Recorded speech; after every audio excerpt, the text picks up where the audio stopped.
My guess is that we're all roughly familiar with what modern science has taught us about why children look like their parents. For those who need a quick review, here's an easily accessible online source written by Dr. Barry Starr of Stanford University. A student asks, what are the chances a baby will come out looking more like the father or getting more of the father's genes? Dr. Starr responds, it has to do with the versions of each gene you get from each parent and what traits that combination will give. This means that under some circumstances, each child will have a really good chance at favoring dad, while in others, they'll have a better chance of favoring mom.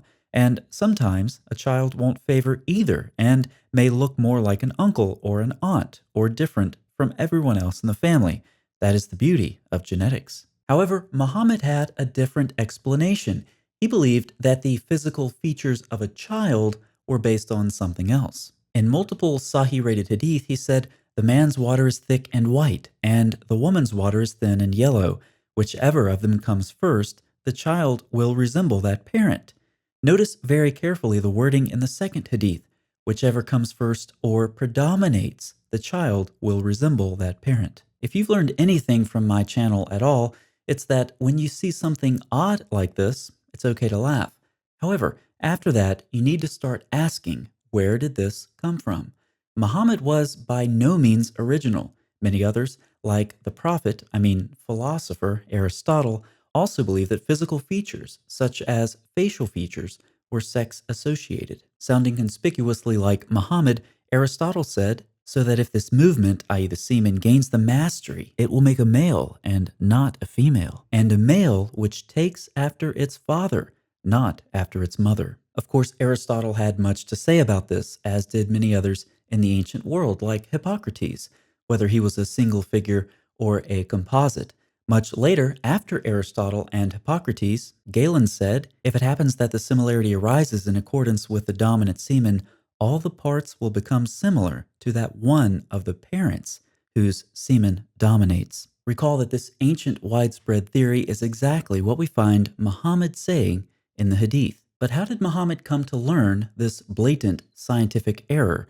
According to Sahih al-Bukhari, Abdullah bin Salam asked Muhammad a series of questions to test his prophethood. One of the questions was about why a child resembles the father or mother's side of the family. Muhammad's answer was revealed to him by the angel Gabriel. So according to the Hadith, the angel Gabriel agrees with the scientific errors that we find in these ancient Greek and Roman sources. Further, upon hearing Muhammad's answer, which we know to be incorrect, Abdullah bin Salam became certain that Muhammad was a messenger of Allah. The early Muslims were obviously very proud of Muhammad's answer since they recorded it as evidence for his prophethood.